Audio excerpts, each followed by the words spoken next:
gracias primero, antes que nada, a Roberto Feletti como presidente de la comisión, también a Juan Manuel Abal Medina como presidente de la Comisión de Presupuesto del Senado de la Nación, también, por supuesto, a Juliana Di Tulio, que nos está acompañando también, y a todos los señores diputados y senadores presentes. La verdad es que esto es un acto formal, como ustedes saben, y también para quitar algunos ruidos que eventualmente aparezcan en la prensa. A mí me tocó también presentar un presupuesto en carácter de viceministro de Economía y acompañé en aquel momento a Hernán Lorenzino como ministro, hicimos esta misma ceremonia de entrega del presupuesto. Esta es una presentación formal, no es un debate porque ustedes todavía no conocen el presupuesto. El debate tiene lugar en las comisiones correspondientes a las que asisten los secretarios, el secretario de Política Económica, el secretario de Finanzas, el secretario de Hacienda, Comercio y Competitividad, porque también nos acompaña Mariana González, no suelen asistir. Lo digo porque el año pasado se dijo el ministro no fue a discutir el presupuesto a las comisiones, pero nunca lo ha hecho el ministro. Entonces lo dejo en claro hoy, van a ir, tal como marca la costumbre, los funcionarios, los secretarios correspondientes del Ministerio de Economía a la discusión en comisión que tendrá lugar cuando disponga las autoridades de la comisión.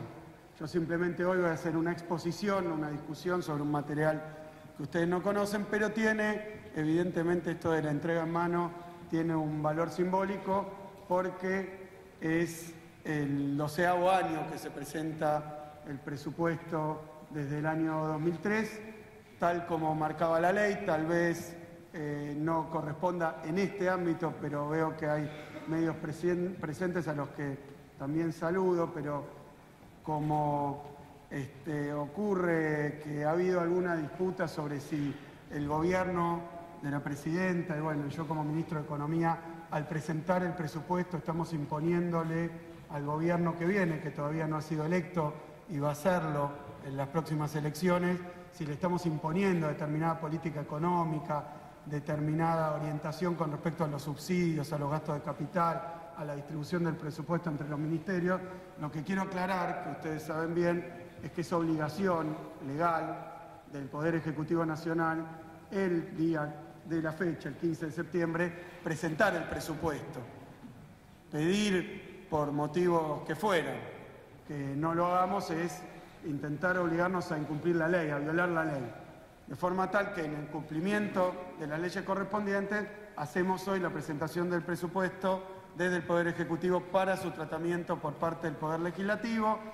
Hice una aclaración también ante estos trascendidos que me parece que superan un poco lo que ocurre en las cámaras, porque todo el mundo sabe que hoy tenemos que hacer este acto y que ustedes tienen que dar discusión al presupuesto. Esto no nos lleva a nosotros a ignorar que va a haber un cambio de gobierno y ante ese cambio de gobierno, por supuesto, que el Poder Ejecutivo entrante va a tener atribuciones, según también marcan las leyes, para hacer modificaciones, reasignaciones de partida en caso de tener otra idea y otro plan de gobierno que no está expresado en este presupuesto. Y de la misma manera, en caso de tener otra composición de las cámaras, con otras mayorías, también se puede modificar incluso la ley del presupuesto. De forma tal, quiero dejarlo en claro y lo voy a decir para que no haya ningún lugar a dudas, la intención de la presentación de esta ley de presupuesto es cumplir, como se ha hecho durante estos 12 años, con las leyes y, a nuestro mejor saber entender, darle al Congreso de la Nación un proyecto de presupuesto que es adecuado, que cumple con las determinaciones que hacen a la situación económica internacional y nacional, pero no hay intención de condicionar al gobierno que viene en ningún sentido. Pero así es como están puestos los tiempos electorales y los tiempos legales. El presupuesto va a quedar debidamente entregado y si después de la discusión se dispone así, aprobado. Luego podrá haber las modificaciones que se juzguen convenientes cuando haya modificaciones tanto en las cámaras como en el Poder Ejecutivo. De la misma manera, quiero dejar aclarado que se trata de un presupuesto Y permítanme hacer una descomposición un tanto heterodoxa de la palabra. En primer lugar, supuesto, y efectivamente los supuestos son la base central de todo presupuesto. Uno tiene que suponer determinada evolución y determinados efectos de las políticas públicas que están planteadas en esta, que es una ley fundamental para el manejo del Estado, pero de la misma manera también quiero separar la partícula pre. Es decir, que nosotros estamos presentando determinados supuestos sobre la evolución de la economía internacional, nacional, sobre los efectos de nuestras políticas de este año y sobre los efectos de las políticas que están contenidas en este presupuesto, que es un verdadero plan de gobierno, pero obviamente es una presentación por anticipado. Es decir, que muchas de esas variables que están contenidas y que son hoy hipótesis se van a ir develando y conociendo con el desenvolvimiento de los acontecimientos durante el año que viene y lo que resta de esto. Y lo digo porque cuando el año pasado, para esta misma fecha, estábamos presentando el presupuesto correspondiente al periodo actual, al año corriente, al 2015, nosotros dijimos que esperábamos una determinada mejoría de la situación económica internacional. ¿Por qué lo hacíamos así? Lo hacíamos así porque evidentemente en ese momento, y basándose en los datos provenientes de prácticamente todas las consultoras internacionales, incluso los organismos multilaterales de crédito, incluso lo que pensaban muchos especialistas, el año 2015 iba a tener una mejora en el desenvolvimiento de la economía mundial.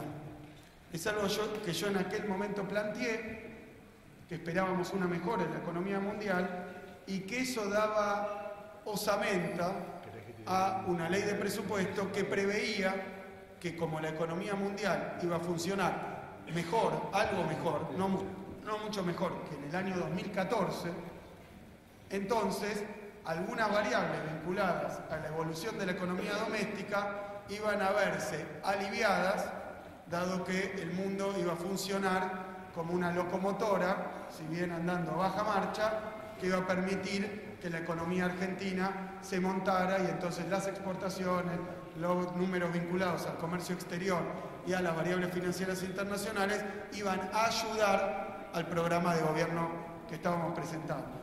Me refiero a lo que dijimos en 2015 y revisaba, en 2014 y revisaba también las desgravaciones, ¿no?, de lo que se había dicho en la taquigráfica.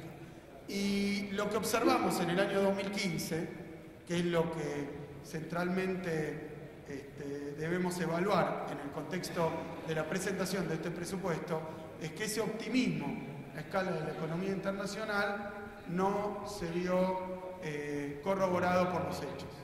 La verdad que la crisis internacional no solo tuvo continuidad durante el año, ha tenido continuidad durante el año 2015, sino que, tal como se planteó, y lo hizo el viceministro cuando hizo la presentación del contexto macroeconómico internacional, pero lo hice también yo en esta misma mesa, lo que ocurrió es que la crisis internacional siguió teniendo un desarrollo, tal como ha mostrado en la actualidad, que dejó realmente sorprendidos a algunos analistas, porque fue un desarrollo no de profundización de la crisis con la misma fisonomía que mostraba en el año 2014, y recuerdo porque eso fue una discusión. Yo sé que cuando presentamos el presupuesto 2014 y de nuevo el 2015, que hablábamos de una crisis internacional que mejoraba o empeoraba, pero que era un contexto de crisis, pero que con algún optimismo esperábamos un mejoramiento de alguna variable. Bueno, eso no se dio, y lo que sí ocurrió es que la crisis además modificó nuevamente su fisonomía. Y es algo sobre lo que quiero llamar la atención a los señores diputados y senadores presentes.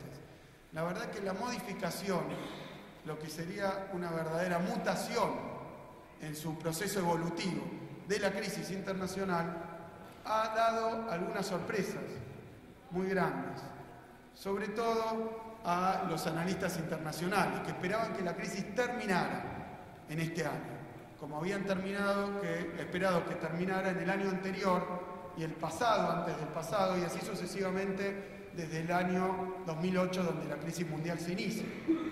Pero no solo continuó, sino que cambió su fisonomía de una forma determinante. ¿Esto qué quiere decir? Que las novedades de finales del año 2014 estuvieron vinculadas a una fuerte caída de los precios de las materias primas, de las llamadas commodities, en los mercados mundiales.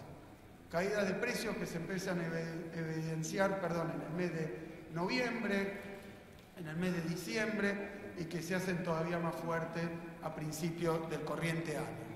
Caídas que no son un detalle ni para la República Argentina, ni absolutamente para ningún país en la faz de la Tierra. ¿Por qué? Porque la caída del petróleo, la caída del cobre, la caída del mineral de hierro, la caída del precio de los productos y los cultivos vinculados a la alimentación, pero también de otros productos vinculados a las materias primas, pero provenientes de la actividad agropecuaria. Esas caídas han sido unas caídas realmente por un precipicio. El petróleo pasó de valer el año pasado aproximadamente, fines del año pasado para estas fechas, aproximadamente $90. Está ayer $43, es decir, es una caída del 50% del precio del petróleo, que ha mostrado altibajos. De nuevo, cuando se produce el primer escalón muy fuerte en la caída del precio del petróleo, muchos analistas internacionales dicen que esto rápidamente va a revertir y que el precio del petróleo va a oscilar en el entorno de los $50-60, más cercano a los 60, hoy lo tenemos en 40, perforó el piso de los $40 y llegó a estar $38. Lo mismo ocurrió, y voy a mostrarlo en una filmina ya que tenemos esta cuestión aquí de los precios internacionales, simplemente para que lo vean, el promedio, comparado promedio contra promedio, el precio de la soja, la tonelada, una caída del 25%, del oro un 21%, del petróleo un 50%, no es un número aproximado, es promedio contra promedio, del cobre un 25%, y tomamos dos productos mineros, un hidrocarburo también de origen minero, pero hidrocarburo, y una materia prima de origen agropecuario, para que quede claro que la caída del precio de las commodities ha afectado urbi et orbe. Es decir, a países como Chile, que hasta hace poco se mostraba como una economía blindada por su fondo de estabilización, bueno, está sufriendo el hecho de que la caída del precio del cobre afecta a su principal industria de exportación y por tanto a su disponibilidad de divisas. Y lo que quería marcar simplemente con la crisis y relacionado con el presupuesto, porque ahora me voy a extender un poco acerca de la coyuntura internacional para que tengan los señores legisladores idea clara de qué es lo que inspiró nuestra propuesta de presupuesto durante este año, pero quiero volver a aquello que decíamos el año pasado, donde todo esto todavía no había ocurrido y sin embargo presentamos un presupuesto que es el presupuesto en curso. Lo que dijimos es que si ocurriera, y en aquel momento lo decíamos con respecto al año presente, pero si ocurrieran eventos a escala internacional que modificaran los principales parámetros y las principales variables vinculadas con la demanda externa, que es obviamente uno también de los motores y de los resortes que ponen en marcha la actividad económica nacional, y no estábamos esperando efectos como los que efectivamente se observaron, pero si había cualquier novedad del frente externo que hiciera caer en precio o en volumen las exportaciones, ese presupuesto, que servía como una guía, como un lineamiento para los planes de gobierno, iba a tener que ser suficientemente flexible para usar todos los instrumentos y todas las armas de las que dispone el Estado Nacional para que esa crisis originada en el exterior no afectara las principales variables de la economía nacional.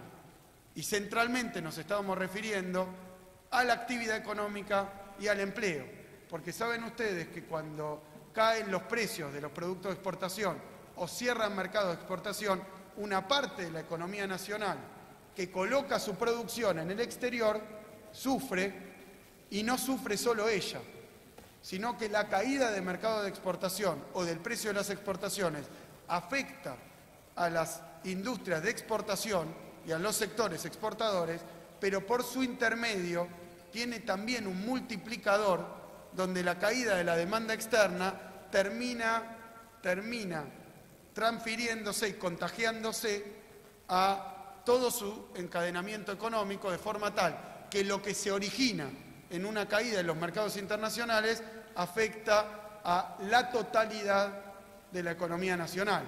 Porque si cae el precio del petróleo, las empresas, que aquí tenemos algunas y más muy importantes, que principalmente derivan sus ingresos de la exportación de petróleo, aun si no tuvieran una pérdida de demanda en términos de volumen, van a tener una caída, digo acá, del 50% de su facturación. Y acá tenemos empresas petroleras que dedican el 80% de su producción a la exportación, es decir que un 50% del 80% va a ser una caída en la facturación total. Y cuando eso ocurre, evidentemente eso va a impactar en la actividad directa de esa empresa. Más allá de la caída de la facturación y de las ventas y de lo que eso significa en términos de rentabilidad directa, también es cierto que con estos nuevos precios del petróleo, muchas empresas van a revisar sus planes de inversión, porque algunos proyectos de inversión que sacando petróleo a 100 o a 80 o a 90 son rentables, sacando a 40 o a 50 dejan de serlo. Por lo tanto, se va a resentir la actividad por la caída de la facturación directa y por la caída probablemente de los proyectos de inversión vinculados a determinado entorno de precio del petróleo que se ha modificado. Pero eso no afecta solo a esa compañía. Eso afecta a las empresas que le prestan servicios. Eso afecta a la industria de la construcción. De forma tal que otras empresas que hacen negocio y que actúan como proveedoras de la actividad petrolera también van a haber resentido su nivel de actividad. Pero no solo eso, porque al caer la demanda de empleo directa e indirecta de la empresa petrolera, cae la demanda también de todos los demás productos que se consumen en las localidades, y tengo aquí algunos legisladores que vienen de provincias petroleras. El consumo derivado de esos niveles de ingreso, de esos niveles de utilidad, también se reduce, de forma tal que la demanda interna empieza a caer, y eso tiene a su vez un efecto multiplicador, porque aquellos proveedores de las empresas de servicio, pero también aquellos proveedores, por ejemplo un supermercado que vende a los que trabajan en esas empresas, también van a sufrir la caída de la actividad. Todo esto simplemente porque por motivos de los que voy a hablar muy brevemente, ha caído el precio del petróleo. Entonces, ¿qué debe hacer el gobierno nacional? Y otro tanto cuando ocurre esto con la actividad minera o con la actividad agropecuaria, una actividad central, que el hecho indiscutible, porque lo hablaba el otro día para el caso de la leche, es que, por ejemplo, el año pasado, una tonelada de leche en polvo, que es la commodity derivada de la leche, estaba a $5.000. Y este año había tocado hace poquito $1.500. Es decir, que hay alguna empresa que pierde rentabilidad. Pasaba algunas noticias, es decir, el sector lechero, en la parte que se exporta, porque tenemos casos como el de España, como el de Uruguay, que hubo una verdadera debacle del sector lechero.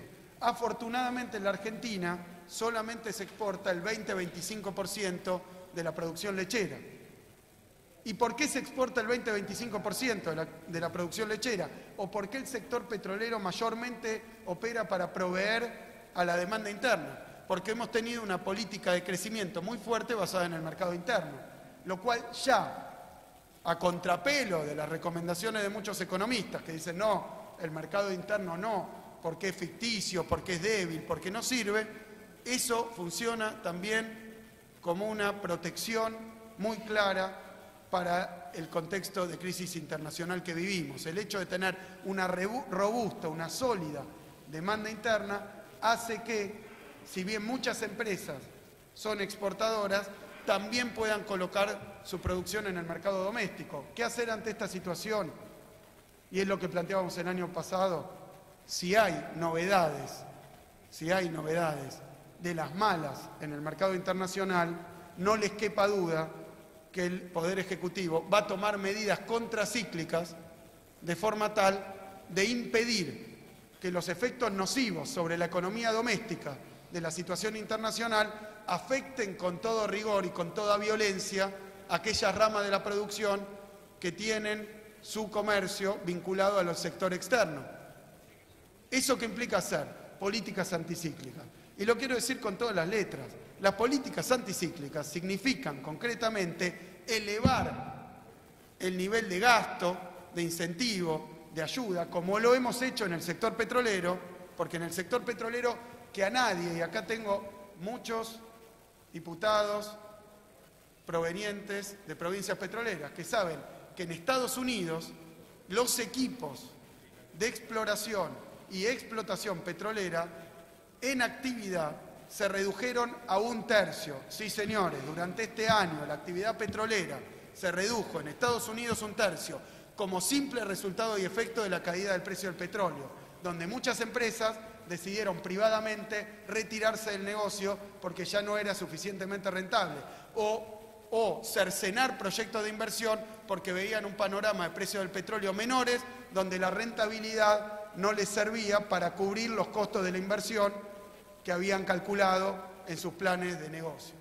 De forma tal que eso que ocurrió, que cayó 1/3 la actividad petrolera en Estados Unidos, hablaba el otro día con un legislador norteamericano que me decía que en la zona de Texas hubo una pérdida de 150.000 puestos de trabajo en Estados Unidos, petroleros, vinculados directa e indirectamente al sector petrolero. Nosotros tenemos probablemente 50.000 puestos de trabajo directos vinculados al sector petrolero, que si le hubiéramos aplicado el rigor de aquellos que dicen que los precios internacionales y la acción del Estado no pueden limitarse más que a repetir los precios internacionales en el mercado interno, lo que tendríamos que lamentar es una pérdida de las 2/3 partes del empleo petrolero en la Argentina y de toda la actividad industrial que eso significa, comercial que eso significa, de todo el Producto Bruto. O sea, hubiéramos pulverizado una parte del Producto Bruto Interno argentino si lo que hacíamos es aplicar esas políticas que se han defendido por muchísimos representantes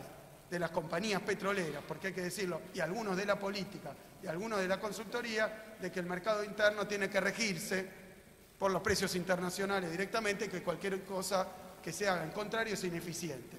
Hoy lo que podemos decir es que se ha aplicado una política contracíclica al sector petrolero de precios, de compromisos de actividad, de compromisos de inversión, de compromiso de sostenimiento de hasta la última fuente de trabajo, que ha hecho que Argentina probablemente sea, voy a decir, uno de los pocos países, me animo a decir el único, donde la caída del precio internacional no redundó en una destrucción de puestos de trabajo, destrucción de capital físico y económico, destrucción también de las perspectivas que ha tenido la Argentina, tan buenas, tan positivas para todos los argentinos, de alcanzar el autoabastecimiento energético, porque, señores legisladores, ustedes votaron una ley de autoabastecimiento energético hidrocarburífero que si hubiéramos dejado que este precio del petróleo afectara directamente al sector productor de hidrocarburos, hoy tendríamos que estaríamos, ese paso adelante que habíamos dado se iba a convertir en 2 pasos para atrás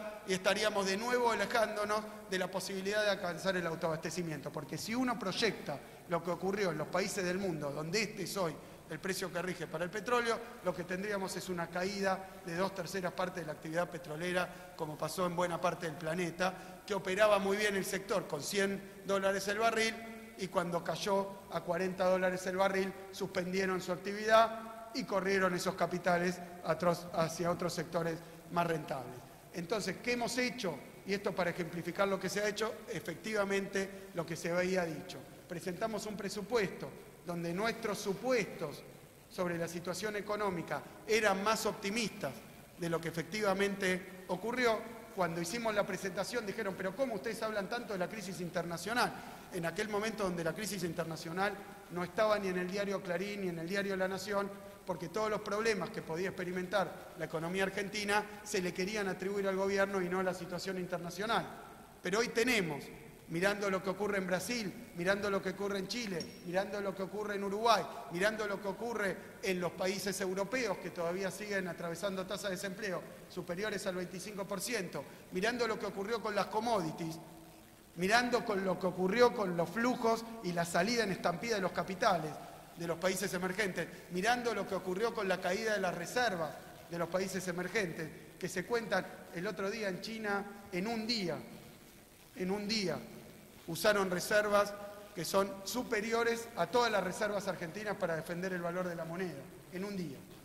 Es decir, que estos fenómenos internacionales son inocultables, pero lo que dijimos es efectivamente lo que hicimos. Ante una situación internacional que ya a principios de año mostraba que iba a ser falta del Estado para que los petroleros no se quedaran en la calle, para que ese plan de estímulo por, en este momento, 6.000 millones de pesos para los pequeños productores agropecuarios no tuvieran dificultades. Bueno, todos esos planes de estímulo, sí, señores y señoras, son usar el instrumento contracíclico y anticíclico que tiene el Estado Nacional, que justamente es gastar más y focalizarlo en los sectores que tienen dificultades ante una coyuntura externa desfavorable para sostener la actividad, para sostener el empleo, para sostener el estándar de vida de los argentinos. Efectivamente fue lo que ocurrió, es decir, que tenemos hoy una situación donde tuvimos que trabajar con las jubilaciones, con la asignación universal por hijo, con nuevos programas destinados a la construcción, porque ustedes saben también, y después lo voy a especificar un poco para dar el estado económico actual que da lugar a lo que pensamos para el año que viene. Pero se ha hecho, tal como se ha dicho, cuando la situación se deterioró, en Argentina se usaron todos los instrumentos de los que disponemos. El Poder Ejecutivo, pero voy a decirlo en general, el Gobierno, y voy a decirlo más en general, el Estado, para impedir que una situación con la que nada tenemos que ver, que tiene un origen financiero y también geopolítico, como es la crisis internacional actual, que esa crisis no afecte y no nos haga lamentar hoy incrementos en el desempleo, como están ocurriendo lamentablemente en países hermanos, en países vecinos. Nuestra última cifra de desempleo es 6,6% de desocupación. Así que tengo que decirle a este Parlamento que el presupuesto que se ha discutido, que el presupuesto y los lineamientos que hemos aprobado, que los instrumentos que pusimos a disposición se han empleado y eso ha hecho que hoy la economía argentina tenga una performance que la verdad está muy por encima de lo que lamentablemente ocurre en otros países que no han utilizado todos los instrumentos que tiene la política pública, la política económica, para contrarrestar los efectos deplorables de una situación internacional de crisis sobre la economía doméstica. Este año estamos presentando un presupuesto, donde nuevamente suponemos, tal como dice buena parte de los analistas, creo que la mayoría de los analistas, tal como dicen los consultores nacionales e internacionales, que la economía mundial no va a seguir en una caída abrupta, sino que va a estabilizarse y mejorar a partir del segundo trimestre del año que viene. Repito, esto es una hipótesis, esto es un supuesto. Si esto ocurriera, entonces no tendría que haber un mayor deterioro de los precios internacionales, no tendría que haber un cierre más grande de los mercados y sobre esa base estamos presentando nuestro presupuesto para el año venidero. Es decir, no creemos que nuevamente el año que viene las cuentas públicas, los recursos públicos, el Estado Nacional tenga que hacer un esfuerzo enorme como el que estamos llevando adelante este año para que el contagio de la crisis internacional no sea pleno. Estamos estimando que nuestro crecimiento va a llegar, para no equivocarme, en este año a 2,3%. Gracias a todas las políticas que se están implementando. Quiero decir acá, este año,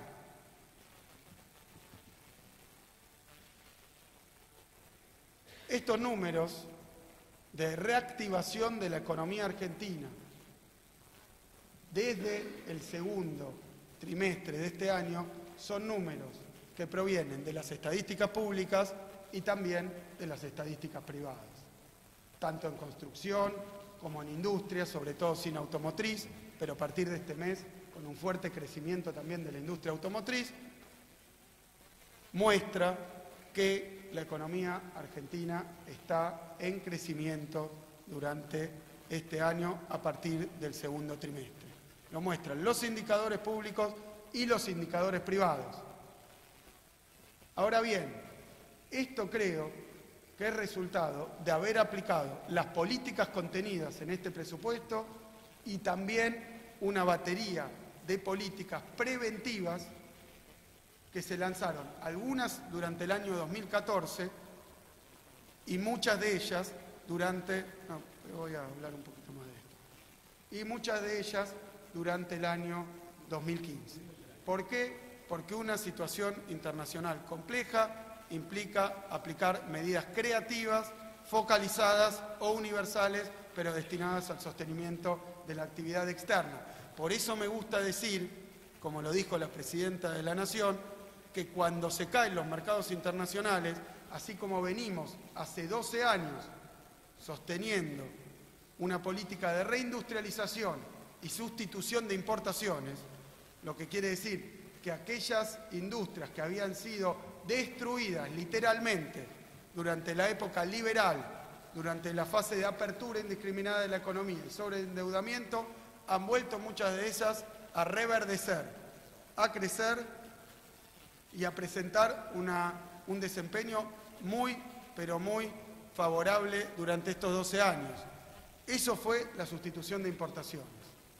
El DM2 y el todo por 2 pesos, el DM2, recordarán algunos de ustedes que era eso que se puso de moda para las clases medias, para las clases pudientes durante la dictadura militar, que era, y parte de los 80, que era tomarse un avión, viajar al extranjero y comprar todo por 2, ese DM2. Y después el todo por 2 pesos, que se puso de moda en los 90, donde teníamos una moneda bajo el plan de convertibilidad, que combinada con la apertura indiscriminada de la economía, llevaba a que los argentinos pudiéramos comprar barato en Argentina productos de importación de todos los rubros, el DM2 y el todo por 2 pesos de la dictadura y de los 90 lo convertimos en multiplicar a la economía argentina y a la industria nacional por 2. En vez de dividir y en vez de extranjerizar, multiplicamos. El Producto Bruto Interno y el Producto Bruto Industrial durante estos 12 años se duplicaron. Es decir, que de todo por 2 pesos y de DM2, lo que pasamos a hacer es a duplicar la producción nacional, que es un número 2 que actúa para el beneficio de los argentinos y no en contra del trabajo y la producción argentina. Y planteo esto porque cuando uno observa el crecimiento internacional, y voy a dar algunas variables antes de pasar a los planes que se aplicaron en la Argentina durante este año, cuando uno observa el crecimiento mundial desde 2000 a 2015, en estos 25 años, lo que observa hasta el año 2008, de esa fuerte desaceleración, porque la crisis empieza a pegar aproximadamente en septiembre, con la caída de Lehman Brothers, recordarán ustedes lo que significó eso, pero recordarán también que se pensaba en el año 2008 y se trataba de convencer a la opinión pública internacional de que eso no era una crisis mundial, de que lo que había pasado en Wall Street era algo pura y exclusivamente de Wall Street, es decir, que era una crisis financiera y norteamericana. Así se inicia esta crisis mundial. En Wall Street, con la crisis de las hipotecas subprime, ¿se acuerdan ustedes? Hipotecas que se trataba también de culpar, como se hace siempre desde las usinas del pensamiento ortodoxo, se trataba de culpar siempre a los trabajadores, ¿no? Que habían tomado hipotecas que después no podían pagar, ¿se acuerdan?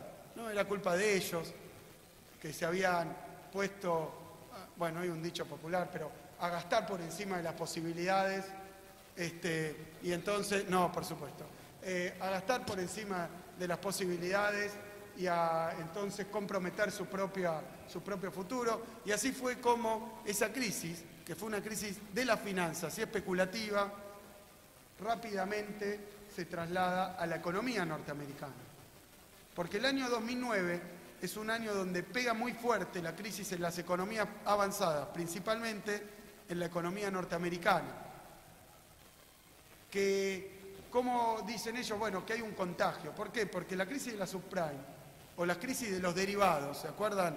Todos estos credit default swap, derivados privados que aparecían de instrumentos financieros que se producían en la economía norteamericana, pero que después se derivaban a nuevos títulos que dependían de los títulos anteriores. No quiero ponerme muy técnico, pero esto también no solo se derivaba con diferentes instrumentos, sino que se derivaba en el mercado mundial y terminaba en los paraísos fiscales o en plazas financieras de menor nivel de control y regulación que la norteamericana, de forma tal que, para decirlo en lenguaje argentino, hubo en la economía mundial, en la fase anterior, un festival de bonos y un festival de títulos y un festival de especulación. Y eso hizo eclosión a fines del 2008 y tuvo un efecto muy fuerte. Ustedes verán la barrita más oscura, principalmente en las economías avanzadas, en el año 2009. Pero en el año 2010 ya se hablaba de una recuperación de la economía internacional. La economía volvía a crecer un 5,4%, es decir, que el mundo ya estaba sano, que esto había sido un problema limitado, pero lo que veíamos, quienes observábamos la situación de la economía norteamericana, es que los trabajadores norteamericanos y el pueblo norteamericano, como resultado de esta crisis, se había quedado en la calle porque los echaban a las patadas de sus inmuebles, que revertían a los bancos privados, que el plan de salvataje que lanza Bush y después continúa Obama es un plan de salvataje del sector financiero y que la tasa de desempleo en Estados Unidos pasa de alrededor del 4%, 4,5% al 9%. Es decir, hay una duplicación de la tasa de desempleo en la economía norteamericana en esos primeros años de la crisis. Pero lo más grave es que la crisis no es que se contagia, sino que sigue su curso y se traslada a Europa. Y particularmente a los países más débiles de la comunidad económica europea. Y eso se empieza a observar a partir del año 2011. Pega más fuerte en 2012, 2013, 2014 y sigue su curso.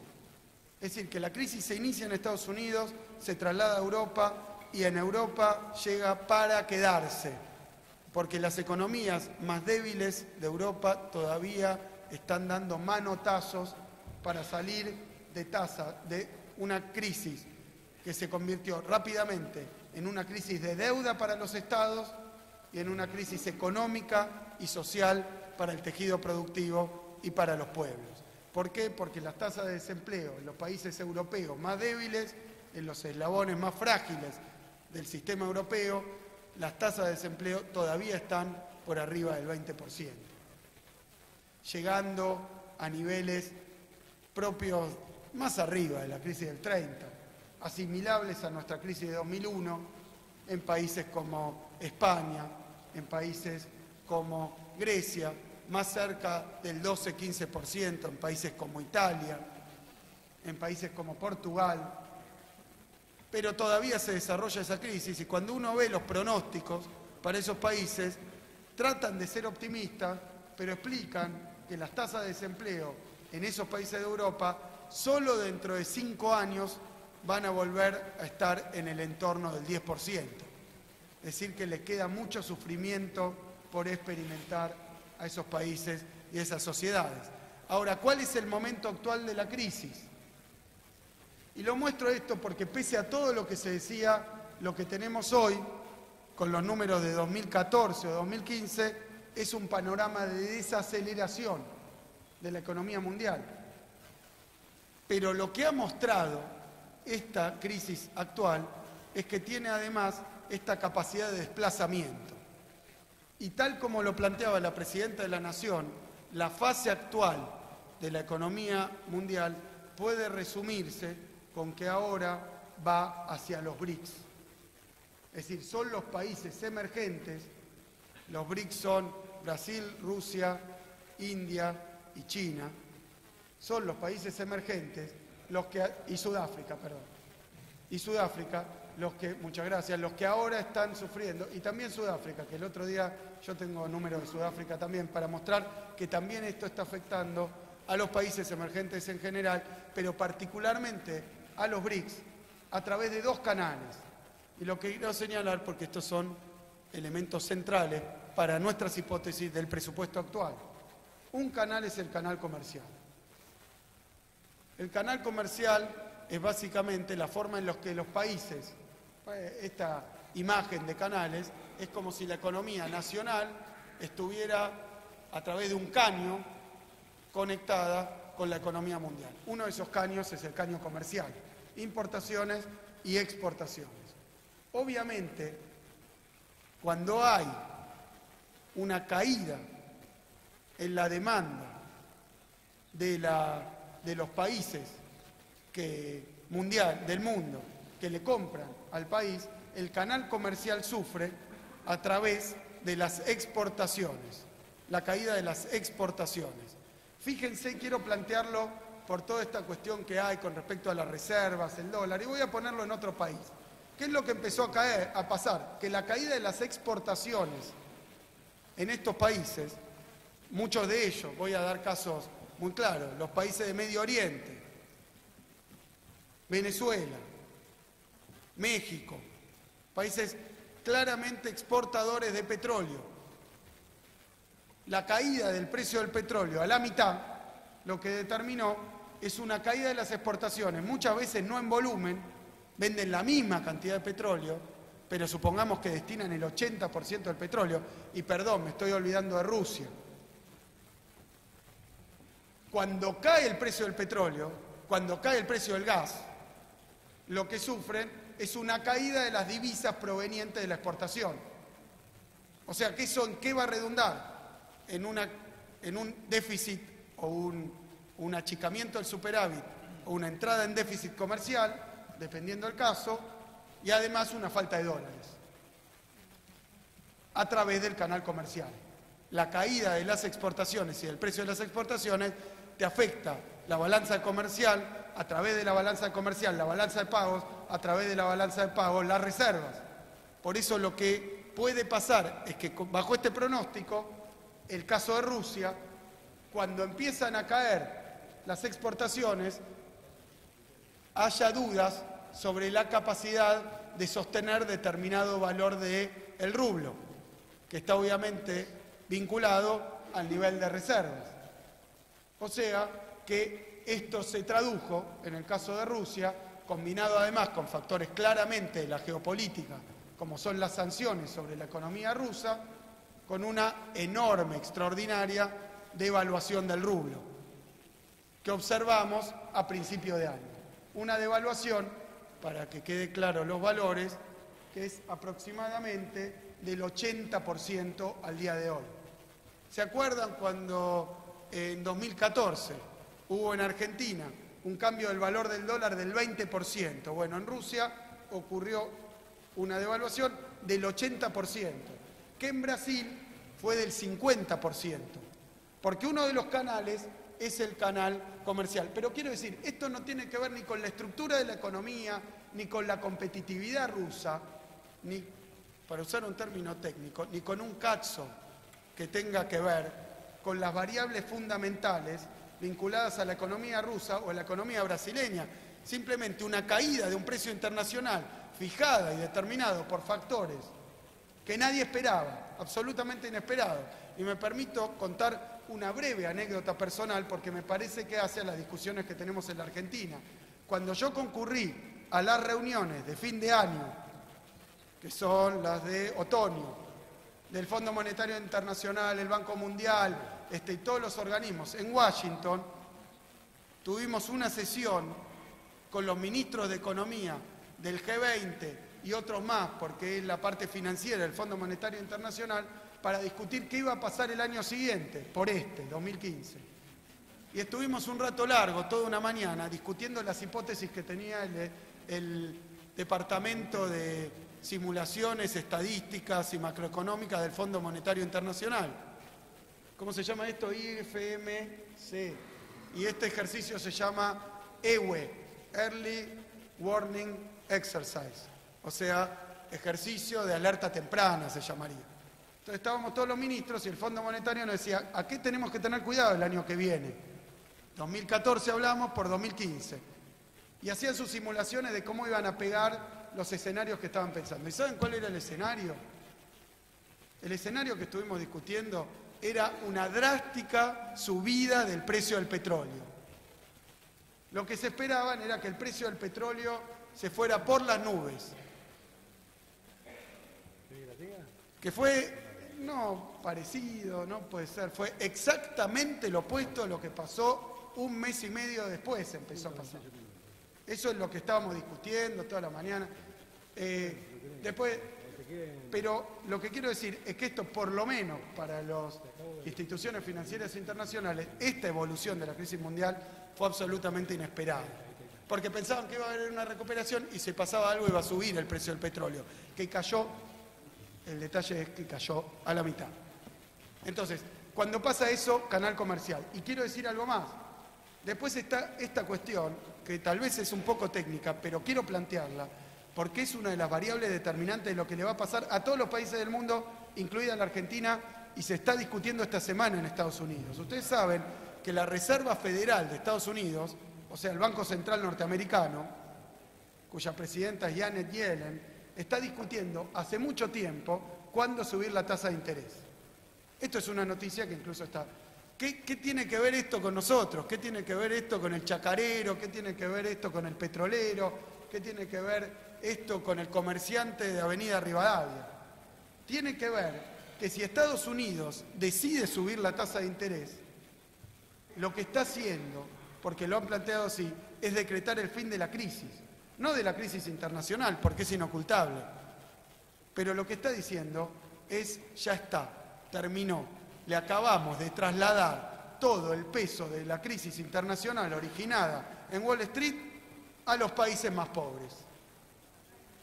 La economía norteamericana está sana y al mundo le va mal. Y a las economías más pobres y más atrasadas les va peor. Pero cuando suba la tasa de interés, que tendría que ser la buena noticia de que se acabó la crisis en Estados Unidos, que por supuesto que es una buena noticia, porque Estados Unidos es también el pueblo norteamericano, y la tasa de desempleo norteamericana no está aún a los niveles precrisis, pero ya ronda el 5%, es decir, que se ha reducido de ese 9% un 5%, pero si suben la tasa de interés, ¿saben lo que va a pasar? La jerga, el término económico es el flight to quality. Lo que yo podría llamar a eso, con una metáfora local, es el efecto puerta 12. El flight to quality es que los capitales que habían ido a buscar mayores rentabilidades a las economías emergentes van a volver a las economías norteamericanas y más desarrolladas, que ya han salido de la crisis y que están recuperando tasa de interés y con eso rentabilidad financiera. Esa salida en estampida de capitales, que tengo que decir, no sería la primera vez que ocurre en el contexto internacional. Esto ocurrió muchas veces y desembocó, por ejemplo, en la crisis de deuda que se llamó tequila, en la anterior, en la siguiente. Es decir, que cuando los capitales salen de las economías emergentes en estampida, hay una caída no a través de la balanza comercial, porque caen los precios de lo que exportan los países menos avanzados, sino además una salida de capitales financieros, que al irse en estampida detonan las reservas, y al caer las reservas hay más devaluación de las monedas y empieza la inestabilidad financiera en los países emergentes. Es decir, el canal comercial y el canal financiero son dos caños y casi diría, por la palabra, dos pistolas que apuntan hoy a las economías emergentes para trasladarle la crisis internacional de una manera que, me permito decir, ya estamos viendo que está en curso. Esto es muy importante de entender, porque si ahora hubiera un corrimiento de la crisis de la tasa de interés en Estados Unidos, se había decretado, sería el disparo del juez para que se inicie la carrera del flight to quality. Que además el mercado ya ha anticipado. Por eso lo que podemos ver trajimos números de reserva. Bueno, acá tenemos, por ejemplo, estas son las reservas internacionales de Brasil. Tengo la de todos los emergentes para ir un poco más rápido. Bueno, voy a mostrar simplemente Brasil, voy a mostrar muy cortito. Estas son las reservas de Brasil. Estas son las reservas de Brasil. Ah, perdón, esto es chino, sí. Estas son las reservas de Brasil. Estas son las reservas de Brasil. No puedo decir que es culpa del que pasa las filminas porque las estoy pasando yo. Así que estas son las reservas de Brasil, que cayeron en 6.000 millones de dólares. Estas son las reservas de China. Este es año pasado contra este. 2014, ahí dice, pero 2014 contra 2015. Las reservas de China cayeron, claro. Los chinos tienen reservas en norteamericano 3.000 billones. En argentino creo que es 3 billones, ¿no? Porque es 3 millones de millones. 3 trillones en norteamericano. ¿No? Porque los billones... 3 trillones. 3.000 trillones. Billón acá. Es como lo dije, está bien, es correcto lo que dije. Cayeron en 236.000 millones de dólares. Es más o menos la caída del año pasado 10 veces las reservas argentinas, la caída. 100 veces son las reservas chinas con respecto a las reservas argentinas. Pero la caída es muy significativa. Esto responde a la caída de los ingresos derivados de exportaciones, pero también a la salida de capitales, como el otro día que salieron a cubrir las reservas, si no me equivoco mal, con 76.000, usaron la otra vez, millones de dólares para proteger la moneda. Eso es 2 veces. Todas nuestras reservas se fueron, eso fue en 3 días. Es decir, ¿qué es lo que empieza a ocurrir? Y si esto se transforma en una estampida, sube la tasa de interés en Estados Unidos, el mercado descontó este efecto hasta cierto punto, esto sumado a que hay una campaña intensa en la prensa internacional contra Brasil, contra China, contra Rusia. Ayer salía en el Financial Times, u hoy, que está reproducido en algún diario local, creo que es en el Cronista Comercial, una nota, no recuerdo el nombre, pero algo así como el derrumbe brasileño.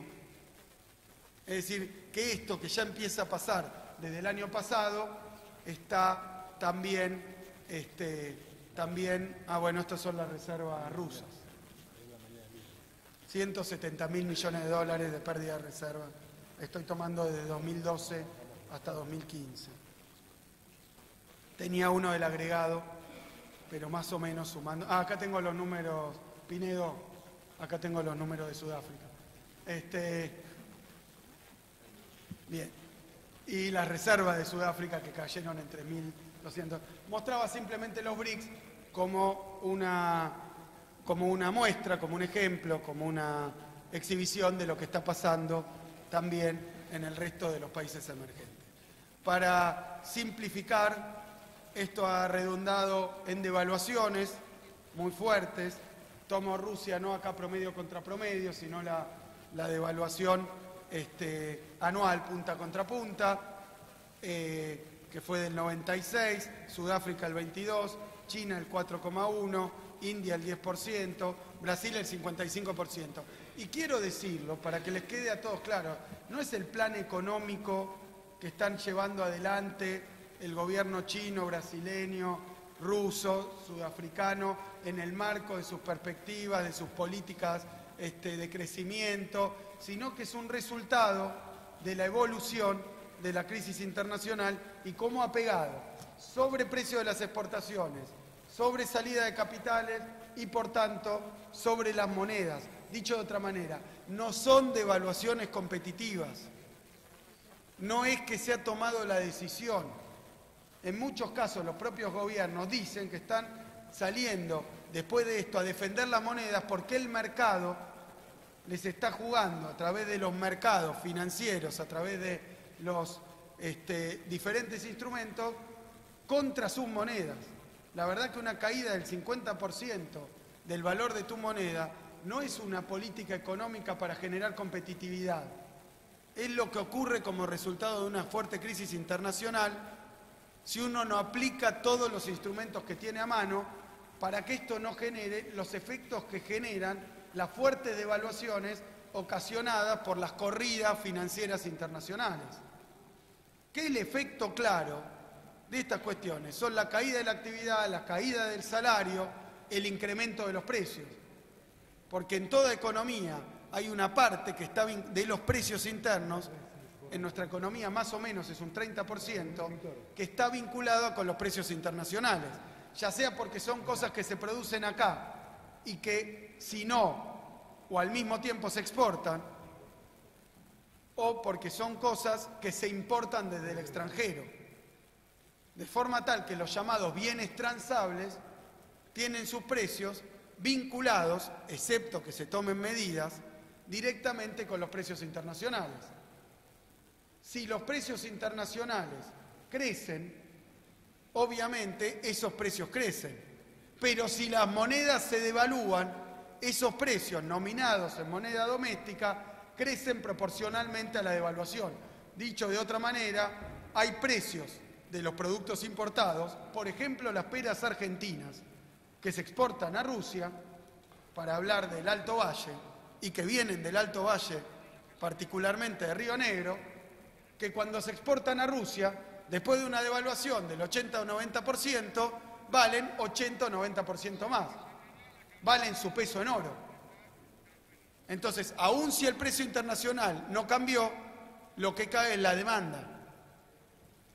Si al mismo tiempo, porque los rusos tienen el salario en rublos que no subió un 90%, de forma tal que la demanda de ese bien, que se transforma en un bien de lujo, cae. Pero al mismo tiempo, si hay una caída en el precio, lo que vamos a tener en Argentina es una pérdida de volumen acompañada por una pérdida de precio, que nada tiene que ver con las políticas internas, ni siquiera con que los rusos hicieron algo o otro productor de peras hizo algo para ganar competitividad. Lo que pasa es que se comprimen los mercados como resultado de la política financiera y sus efectos sobre cada una de las economías nacionales, excepto que se tomen medidas que impidan que esos libres flujos de capitales, que esas estampidas financieras, afecten a la economía doméstica a través de la caída del salario. Porque a un ruso que compraba peras de Río Negro le cayó el salario por el solo hecho de que se le devaluó la moneda. Porque si sigue comprando lo mismo que el día anterior, ahora una parte de eso que gasta sale 90% más y puede comprar menos bienes. Lo mismo con todos los bienes importados. Por supuesto que eso depende de cómo se manejen esas situaciones internacionales. Ahora, malo sería que después de que Rusia devalúe un 90%, uno me diga en la Argentina, y ¿saben qué? Para vender más peras devaluemos un 90%. No vamos a vender más peras si devaluamos un 90%. No vamos a vender más peras. Esto es mentira. Y es una mentira que tiene un dueño. Y el dueño es aquel millonario argentino que tiene su plata guardada en dólares, que quiere que se devalúe el 96% para hacerse rico en un día. No es una cuestión de competitividad, no es una cuestión de estructura productiva. Estos fenómenos violentos del mercado monetario internacional no pueden responderse con medidas tontas, ciegas, que lo que van a redundar es en caída del poder adquisitivo, de la actividad interna y de las exportaciones, porque después de una debacle como lo que significa una mega devaluación, no queda nada en pie, ni los exportadores, que también tienen costos en pesos, que se les debe... No va a ser así. No vendan espejismos, no compren espejismos. No sé qué relación puede tener una fuga de capitales violenta que produce una devaluación no querida con un problema de competitividad. No entiendo todavía qué tiene que ver una cosa con la otra. Entonces, si la medida defensiva, si el remedio que encontramos para una crisis externa es copiar a nuestros socios comerciales cuando se le escapa una variable de las manos, entonces lo que estamos haciendo no es curar al enfermo, es matarlo, el remedio es peor que la enfermedad. Lo que caracteriza la situación internacional de los tipos de cambio es la volatilidad. Cuando hay volatilidad en los mercados, lo que hay que hacer es proteger el mercado interno, cuidar las variables financieras, no generar descalabros y hacer las cosas bien, con prudencia, con confiabilidad, con previsión y no actuar a tontas y a locas para beneficiar un grupito de vivos. Entonces, bien, esta es la situación financiera internacional y lo digo con la pera, si devaluamos un 90%, al ruso nuestra pera va a seguir teniendo el mismo precio internacional y le va a resultar tan cara como antes y no la va a comprar. Y en el medio vamos a haber cerrado las fábricas en la Argentina tratando de salvar ese problema. Es una locura. Y tiene dueño.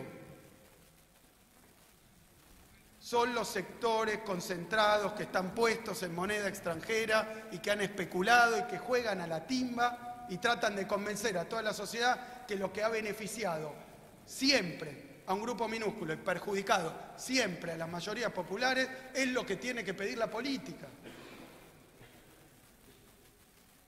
Y los consultores pagos, y los charlatanes a sueldo. Entonces, en este esquema internacional, lo que yo convido a este Parlamento es a tener una discusión seria sobre qué hacer. Pero no podemos cambiar todas las variables con recetas mágicas para cuidarnos de una crisis, justamente tratando de cuidarnos con las medidas que lo que aseguran es el contagio pleno de esa crisis. Entonces llueve y cerramos el paraguas y nos metemos en el charco y tiramos el techo de la casa, a ver qué pasa. Entonces, bien, lo que me parece es que la situación financiera internacional, lo que exige es un tratamiento. Y acá quiero hablar un poco de por qué nosotros no hemos sufrido con este vigor la crisis internacional. ¿Por qué no la hemos sufrido en la moneda? ¿Por qué no la hemos sufrido en la actividad? ¿Por qué no hemos perdido empleo? Como han hecho los países que basta ponerse en punta de pie y mirar a través de la frontera, que han recibido esta crisis internacional con la violencia que tiene. ¿Por qué no? Primero, porque a nosotros, durante estos 12 años, por aplicar política de industrialización del país, lo que nos pasó es que hoy tenemos mayor diversificación en las exportaciones. No vivimos ni de un solo producto, ni de un solo tipo de producto, de forma tal que esa diversificación, que es imperfecta, que no es plena, que le falta, pero hace que la crisis no nos pegue tan fuerte como un país que, por decir algo, es mono exportador de cobre o mono exportador de petróleo. Digo más, la caída del precio del petróleo a nosotros, hasta cierto punto, así como afecta la parte del petróleo que exportamos, mejora las cuentas de la parte del petróleo que importamos. Y en el saldo ha sido positivo. Es decir, que la situación, la crisis, le pega a cada país tal como cada país se ha preparado. Y nosotros nos hemos preparado. Y nos hemos preparado también porque lo que para muchos era un defecto espantoso de la economía argentina, que era que no estaba en el festival de los mercados financieros internacionales tomando deuda a pasto, reendeudando el país. ¿Cómo nos recomendaban muchos grandes cráneos económicos? Decían que es lo peor que le pasa, que no ha podido, como se ha favorecido este país vecino, miren qué bien que anda, ha tomado 10.000 millones de dólares. Muy bien, eso era lo que había que hacer. Bueno, ha entrado tanto capital. Bueno, es capital especulativo de corto plazo en buena medida, porque acá no se han parado las inversiones internacionales. El otro día, ayer, estaba con una gran empresa internacional que me decía que acaba de invertir 190 millones de dólares, tiene un puerto nuevo. ¿Cuánta inversión internacional? Nuestro peso de la inversión sobre el PBI todavía ronda los 20 puntos, que son números récord para la economía nacional. ¿Que es insuficiente? Sí, hay que seguir trabajando para tener más nivel de inversión, pero es mucho más alto que los países de la región y que muchos países desarrollados también. Entonces, eso ha permitido que lo que para algunos era un defecto, que nosotros no entramos en la lluvia de dólares, que hubo y cayó sobre la región, porque los dólares que no iban a las economías centrales en crisis, iban a las economías emergentes. ¿A qué? A la bicicleta de la tasa de interés. Y cuando mejora la tasa de interés se van de nuevo en estampida. Y te dejan con un agujero así. Bueno, la economía argentina no. Porque la economía argentina ha tenido políticas serias, ha tenido políticas de control del flujo de capitales, ha tenido políticas de desendeudamiento que hoy nos permiten pararnos ante esta crisis internacional mucho más pertrechados que economías vecinas, que economías lejanas y que muchos que han tomado el camino inverso, de la desindustrialización y de la financiarización.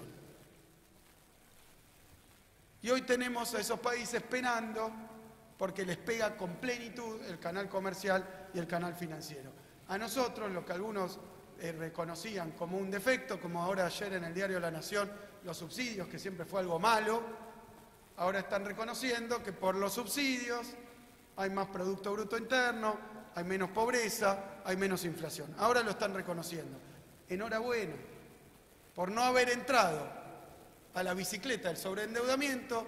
Ahora cuando se corta el chorro, y es más, no se corta el chorro, sino que se da vuelta la canilla, y lo que venía de norte a sur pasa a ir de sur a norte, los capitales no tienen esa fluidez, esa plasticidad para entrar un día, colocarse, hacer la ganancia e irse al día siguiente cuando las tapas de los periódicos de Wall Street dice que ese país, que era fantástico y era un paraíso, ahora es un desastre.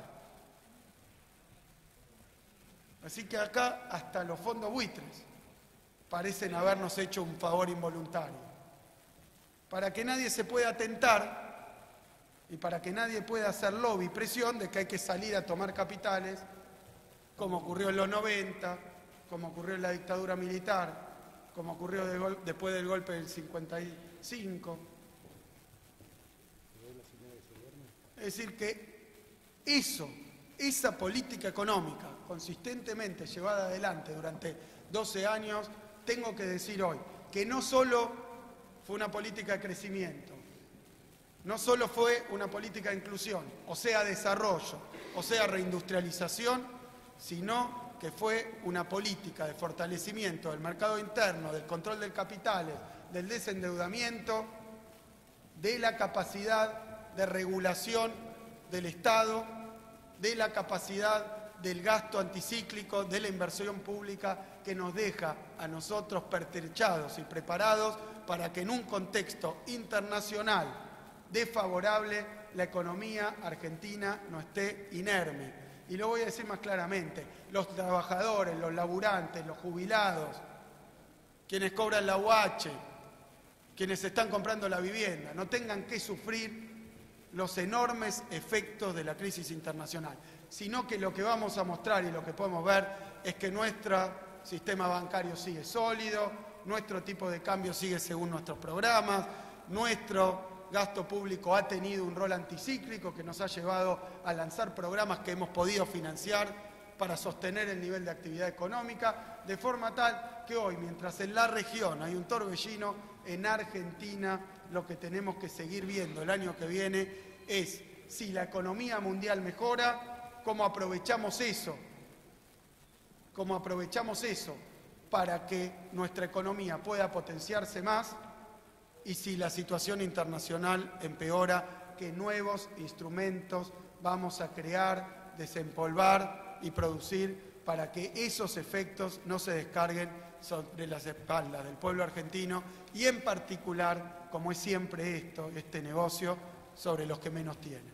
Entonces, bien, lo que podemos anunciar hoy es que nuestro presupuesto para el año que viene, basado en estos resultados, prevé un crecimiento del Producto Bruto Interno de 3 puntos porcentuales para el año que viene, 3% de crecimiento del PBI para el año 2016.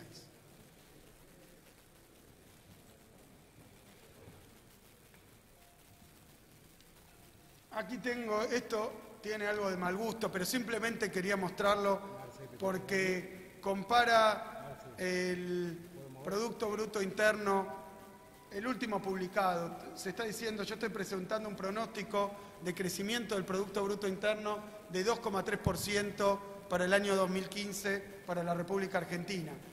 La hermana República Federativa de Brasil, las últimas estimaciones oficiales hablan de un 2,3% negativo en este año.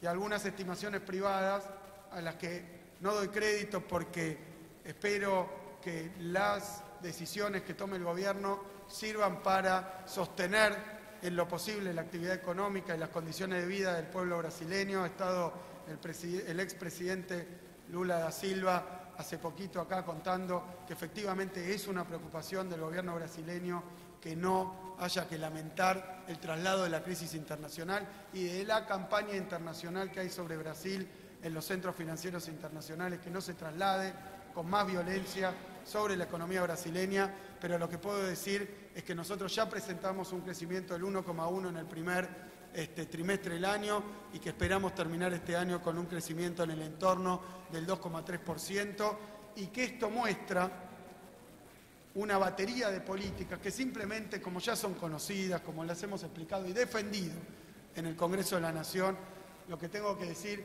es que esa crisis internacional no nos encontró ni aplicando megadevaluaciones, ni arrodillándonos ante el mercado internacional para pedir créditos, ni arrodillándonos ante los buitres para pagar cualquier cosa, ni tomando medidas de austeridad y ajuste permanente que en Argentina nunca han funcionado.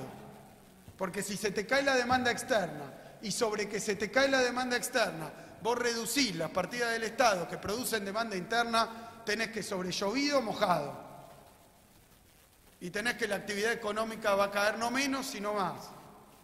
Y que aunque el mercado aplauda, lo que vas a tener es que la gente no va a aplaudir, sino que va a terminar lamentando y llorando esas medidas que se han tomado. Por eso se hizo, y lo digo con todo el orgullo que implica haber tomado medidas contracíclicas que se reflejan hoy, transcurrido 2/3 partes del año, en resultados en términos de actividad, de empleo, de poder adquisitivo y de bienestar de los argentinos. Precios cuidados, consumo protegido, ahora 12, renovate, su beneficio, de la misma manera, procrear, progresar, de la misma manera, el plan de sostenimiento de la actividad petrolera, lanzado en enero de este año. Todas medidas contracíclicas presentadas públicamente con su presupuesto que han llevado este año a un incremento del gasto público con el objetivo central de sostener la actividad económica. Y esos son los resultados, porque ahí tenemos que la construcción, por ejemplo, y quiero mostrar números de la construcción, vamos caso por caso, por eso no lo tengo. Estos son números de la construcción, que mientras en el mundo la construcción se está desplomando, una nota al pie de explicación y diagnóstico de por qué esto pasa. Porque la construcción, por un lado, satisface una necesidad, la vivienda. Por otro lado, es una industria, la construcción. Pero por otro lado, también es una forma de ahorro, también es una forma, es un activo, que a veces actúa como activo financiero. En Argentina no lo tengo que decir, hay quienes invierten en la construcción, es decir, que cuando se resiente la inversión en general, que de qué depende la inversión, en buena medida de la incertidumbre, es decir, que en un marco de incertidumbre generalizada, la actividad de la construcción muchas veces se resiente más que otras actividades productivas porque tiene un elemento especulativo en lo que hace a su demanda y en la decisión de llevar adelante proyectos de inversión. Por eso que ante este marco, los nubarrones que presentaba la situación internacional, lo que decidió hacer el Estado Nacional no es quedarse a mirar a ver qué pasaba con la construcción, sino lanzar el programa Procrear, que va a tener construidas muy cerquita de 200.000 viviendas al cabo de este año, entre emprendimientos y crédito a particulares. Y los resultados están a la vista. El otro día hablaba con un directivo que me permitió, con un alto directivo de Siderar, la rama de Techín. Ustedes saben que Techín tiene una rama, Siderca, que exporta tubos para la industria petrolera, exportaba 70% de su producción. Y completo una frase que empecé hace mucho: el gobierno ha sustituido exportaciones para el grupo Techín, porque hoy exporta, antes de la crisis petrolera, solo el 50%, porque el aumento de la demanda de caños para la exploración y la explotación de hidrocarburos creció por la inversión de YPF. Entonces hoy los caños sin costura que se producen en la Argentina, que antes en un 70% u 80% se iban para afuera, hoy solo en un 50%. Pero bien, esa parte se vio afectada por la crisis petrolera. Ahora, la otra parte, la que produce planos y largos, la que produce la chapa canalada, la chapa para los autos, la chapa para las heladeras, para los hornos, para los lavarropas, bueno, ellos no lo hacen directamente, pero los caños para el gas,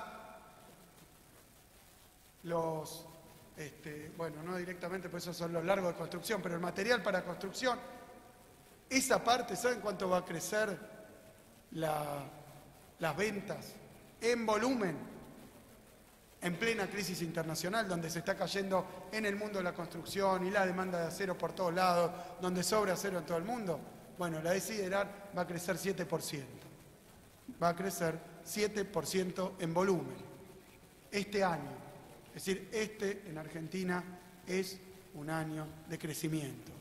Con las dificultades que presenta el mercado internacional, con las dificultades que presenta mantener altas tasas de crecimiento durante 12 años, con las dificultades que representa un proceso de industrialización que tiene que seguir adelante.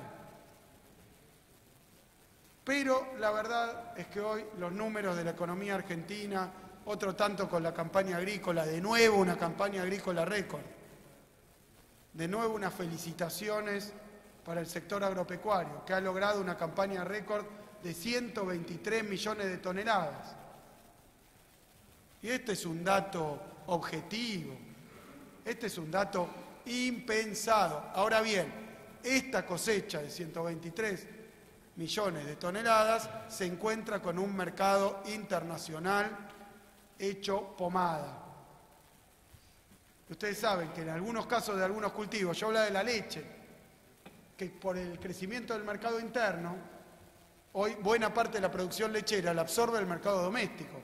Ahora, ustedes saben que la soja, por ejemplo, se exporta en un 95%. Y cuando el precio cae un 25%, y ha caído más, hoy estaba en 3.26 más o menos la soja. Pero nosotros estamos previendo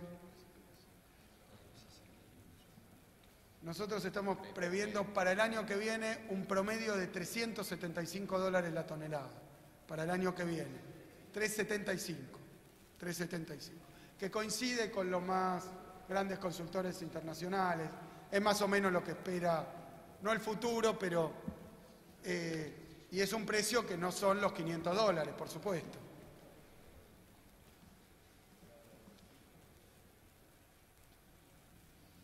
Tenemos entonces un crecimiento de la economía nacional que, a pesar de lo que antes llamaban viento de cola, que claramente desde 2008 se ha transformado en un viento de nariz, viento de frente, pero ese viento de frente no ha alcanzado para contrarrestar las maniobras, las decisiones que ha tomado el gobierno nacional para impedir que esa crisis internacional se traslade a la economía doméstica. Esto con algunas otras medidas que son muy claras a este respecto. Por ejemplo, lo que se ha hecho en materia petrolera. Por eso también quería decir que algo que afectó a la actividad interna, fíjense cómo ha sido la evolución de la producción interna después de mucho tiempo. Tenemos un crecimiento ya positivo, no crecimiento con respecto del mes anterior, de la producción conjunta de petróleo y gas en junio, y acumula durante los últimos 12 meses un aumento del 0,5% con respecto al año pasado. Es decir, que también la actividad petrolera ha dado muestras de una fuerte reactivación. Estos no son políticas anticíclicas exclusivamente, sino una política determinada por este Parlamento en el momento en el que decidió la recuperación de YPF y poner en marcha un plan de autoabastecimiento en hidrocarburos para la economía nacional. Para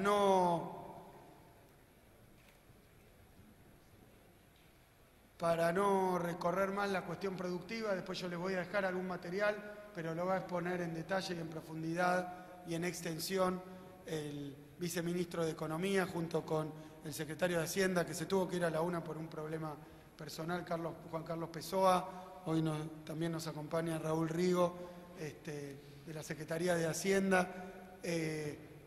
También va a venir Pablo López, nuestro secretario de Finanzas, a exponer todo el presupuesto y sus fundamentos en detalle, y también vamos a dar las discusiones que haya que dar con respecto a este presupuesto. En materia de precios, y quiero dejarlo claramente expuesto también, estos son los números del INDEC que muestran ese enero de 2014, donde la variación de nuestro nuevo IPC-NU daba 3,7%, que proyectado, anualizado, daba arriba del 40% para ese año, 60%, ¿no? Sí, 60%, 3,7% anualizado acumulativo. Y hoy tenemos nuestro último número, esto está desactualizado, no, ahí está, 1,2 promedio. Bueno, pero el 1,2 del último mes, pero tengo que decir que, exceptuando un IPC que creo que tendría que ser algo planteado por este Parlamento, está usurpado el nombre de este Parlamento, se lo llama IPC Congreso. ¿Alguien de acá me podría orientar si trabaja en el IPC Congreso? No. Si alguien de ustedes trabaja en el IPC Congreso, ¿no? ¿Conocen el método?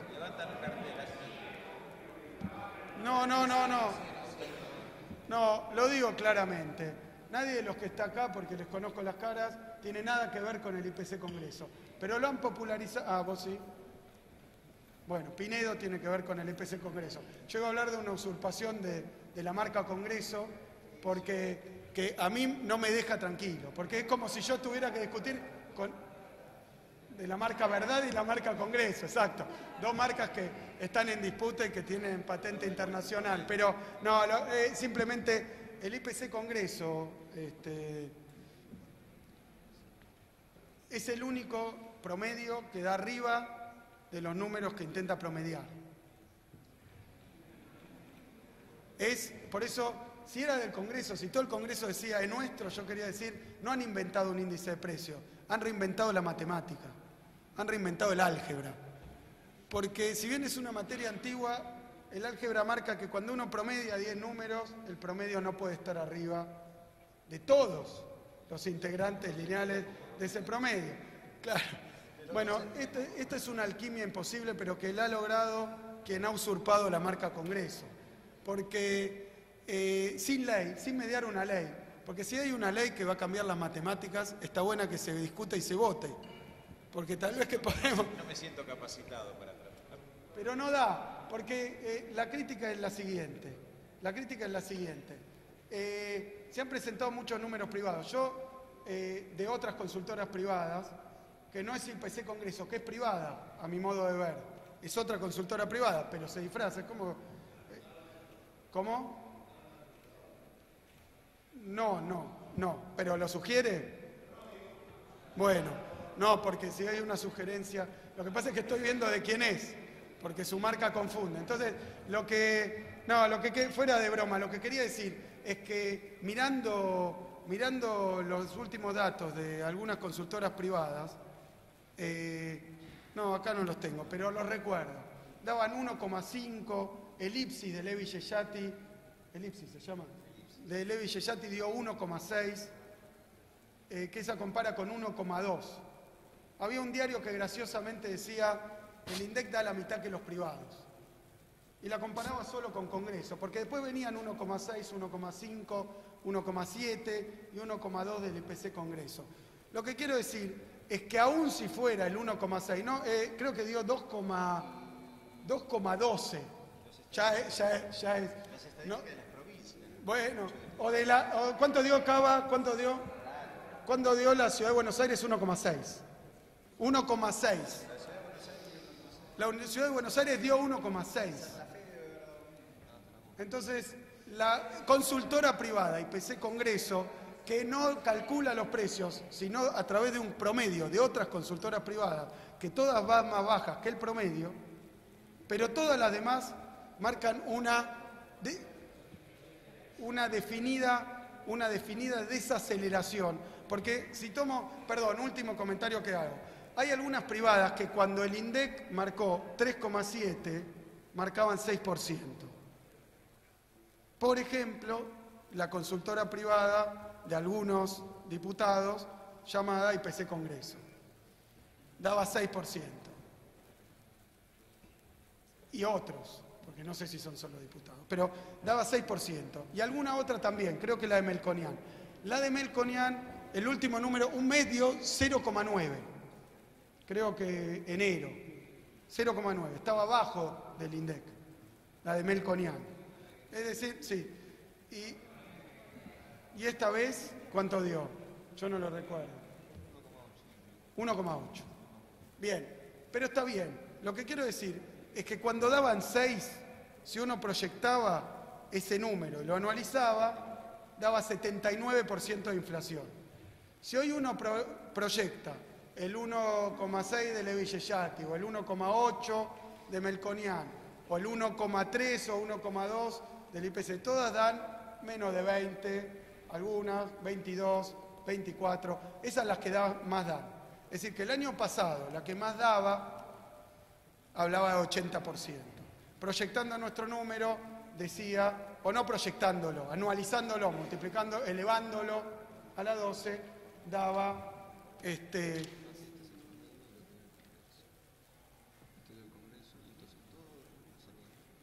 claro. Entonces, lo que quiero decir es que si uno proyecta el número, da alrededor de 20. Nosotros en el presupuesto habíamos puesto 15,4. 15,4, 2015. Sí. Este año 15. O sea que este año va a andar en el entorno del número que hemos puesto en presupuesto. Y para el año que viene, lo que quiero señalar es que con los números de las privadas, por ejemplo, la del Congreso, se ha desacelerado en más o menos 40 puntos la inflación. Del año pasado ha habido una desaceleración de 40%. De 80 a 20 y pico. Es decir, 40% es la desaceleración de los precios de los privados. Nosotros no estamos planteando eso, nosotros teníamos 60, ahora esto estará anualizado. Yo había dicho, para dar un margen entre 18 y 20, probablemente esté abajo de eso, más cerca de 15, para el 2015. Y para el año que viene, lo que estamos previendo es 11,2. No, perdón. 14,5, perdón. ¿Qué tengo esto? 14,5. Me equivoqué, perdón. 14,5. No, porque lo tomé con el IPC. Sí, está bien. 14,5. Perdón, 14,5. 14,5. ¿Cómo? 14,5. Bien. No, está bien. Yo abrí el diálogo. Permite. No. Me gustaría avanzar. No tengo problema. Los escuché y contesto. 14,5. Es la inflación del presupuesto. Continúo.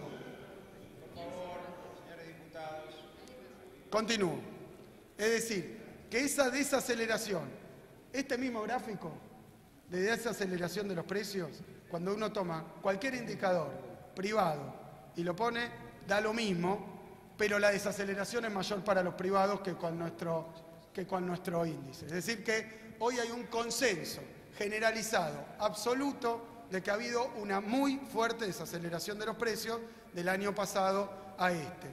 Lo que estamos planteando es que va a seguir en ese esquema de desaceleración que en promedio va a tener 14,5. Quiere decir que va a terminar en diciembre alrededor del 10%. Es decir, que va a seguir este proceso de desaceleración de los precios. La diferencia entre nosotros y la oposición es que nosotros sabemos por qué hubo una desaceleración de los precios. Porque algunos de la oposición, no quiero englobar a todos, pero lo que pedían era ajuste fiscal, ajuste monetario, apertura de la economía, endeudamiento para bajar los precios. La verdad que la desaceleración se ha registrado en todos los indicadores, privados y públicos. Las políticas que pedían los privados para desaceleración de la inflación no han ocurrido, porque esta fue una desaceleración de los precios sin ajuste, sin desempleo, sin caída de la actividad. Es más, ha sido una desaceleración de los precios con crecimiento de la economía y del empleo.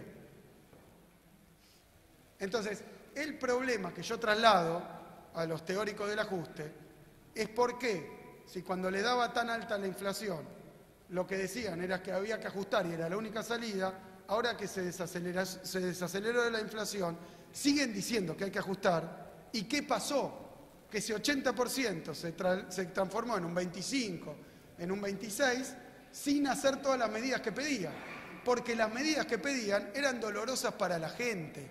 Y son las medidas que piden todos los santos días, por lo que pasa afuera, por lo que pasa adentro, por las economías regionales, por el gasto público, por la deuda externa, por la evolución de los precios. Es el plan permanente. El plan permanente que implica ajuste fiscal, ajuste monetario, apertura de la economía y endeudamiento, no se ha aplicado en este gobierno y nuestro presupuesto no lo supone para el año que viene.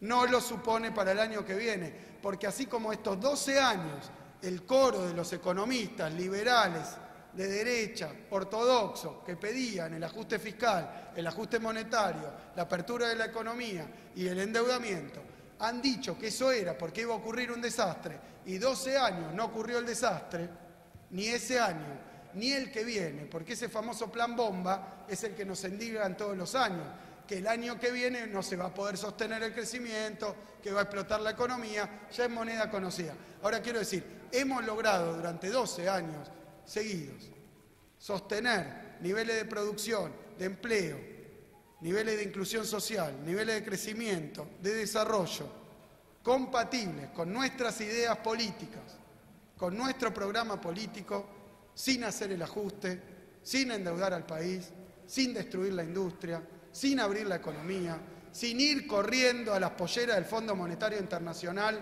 a pedirle un nuevo crédito, de forma tal que así como no fue necesario 12 años hacer eso para que la Argentina siga creciendo e industrializándose, nuestra fuerza política y este gobierno está convencido de que tampoco el año que viene pueden justificar un ajuste como necesario basándose en que esto iba a explotar, porque realmente las mismas políticas van a dar el mismo resultado y el ajuste fiscal, monetario, el endeudamiento y la apertura va a dar el mismo resultado. Más miseria, más desempleo, más caída de la economía, más debacle social.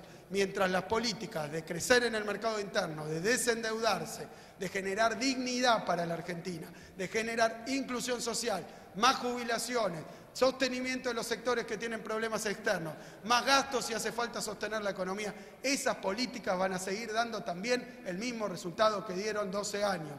Va a haber más desarrollo, más crecimiento en la Argentina, más inclusión, más empleo y más industria. No le mientan a la gente. El ajuste ese no es necesario. Es el programa político permanente de una derecha de fuerzas políticas que siempre han pretendido hacer durante estos 12 años lo que hicieron cuando tuvieron el gobierno. Así que esto es lo que tenemos para presentar en términos de coyuntura y ahora voy a dar los números que hacen a los supuestos generales del presupuesto. El Producto Bruto Interno.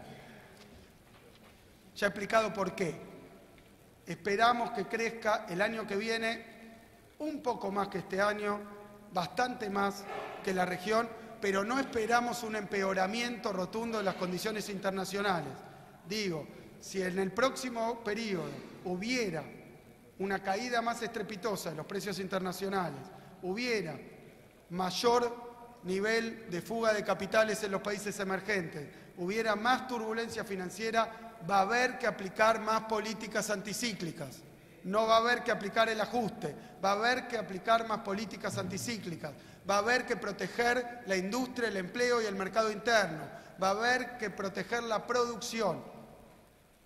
Pero si la economía internacional reacciona con una mejora, tal como esperamos, que acá está expresada, después lo vamos a ver, porque esperamos que las exportaciones pasen del proyectado de 62.000 millones de dólares de este año a 65.000 millones de dólares el año que viene, que haya también un crecimiento de las importaciones de 59.000 millones de dólares a 61.000 millones de dólares, manteniendo también un superávit externo, pero con un crecimiento de las importaciones que permita acompañar el crecimiento de la industria. Esperamos un saldo comercial positivo de este año, prácticamente como de importaciones. El año que viene esperamos un superávit fiscal de 4.000 millones de dólares y esperamos, ya dije lo del nivel de precios, y esperamos un tipo de cambio promedio, que en este año es 9.12. Ojo con la confusión, también lo digo a los medios de prensa. Este año el tipo de cambio promedio es de 9,12, el que estamos exhibiendo hoy, que significa aproximadamente 9,70 en diciembre, aproximadamente. Estamos moviéndonos por el valor de los futuros para no generar expectativas cambiarias. Nos estamos moviendo por el mercado de futuros, por cómo se está moviendo, para no decir esa es nuestra, ¿no? Pero todos saben que son temas delicados. No estoy diciendo, y lo digo a los medios de prensa, que el gobierno va a poner el día 31 de diciembre un gobierno nuevo, 9,70 el tipo de cambio. Lo que estoy diciendo es que estirando las proyecciones de este año y tomando el mercado de futuro, y porque hay que poner un número en el presupuesto, estamos poniendo 9,70. Y estamos considerando 11,20 promedio el tipo de cambio para el año, perdón, 10,60 promedio, 10,60 promedio y 11,20 en diciembre. 10,60 promedio y 11,20 en diciembre.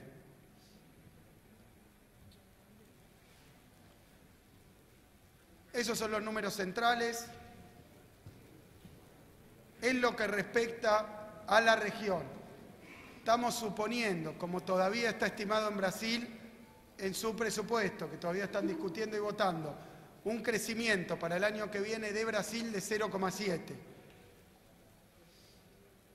Por eso decía, ligeramente optimista, porque el último número oficial es una caída de 1,5, pero es lo que está planteando el gobierno brasileño, tomamos los números del gobierno brasileño. Para la eurozona, el número también que están proyectando, 1,7. Para China, 6,3. Y para el mundo, 3,8. ¿Contra qué valores? China 6,8 de este año, eurozona 1,5 de este año y el mundo 3,3. Es decir, no esperamos un boom, esperamos un crecimiento de 0,3 más para la economía mundial. Una leve caída que también estima el gobierno chino para el año que viene, de 6,8 a 6,3. Y de la eurozona de 1,5 a 1,7. Un precio del petróleo que también, tomando estimaciones internacionales, estamos fijando en $57 el barril para el año que viene. Decía, justo este número nos favorece desde el punto de vista de la balanza comercial, un petróleo más barato, es decir, esto es pesimista en términos de número de comercio.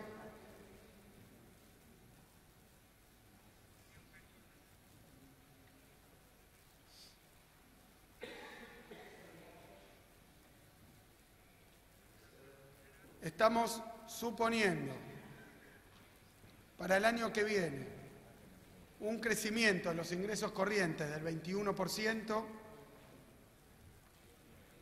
21%, no, con una inflación y un crecimiento que pusimos a eso, hay que sumar, una recesión bestial. Perdón, hay nuevas... No, estamos bravos con la matemática, diputado. Ingresos tributarios del 25%, 25,2%. Gastos corrientes del 16,7%.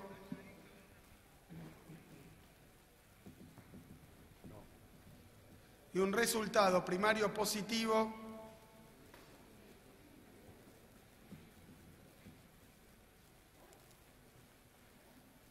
diría, para decirlo más, de equilibrio del 0,09%.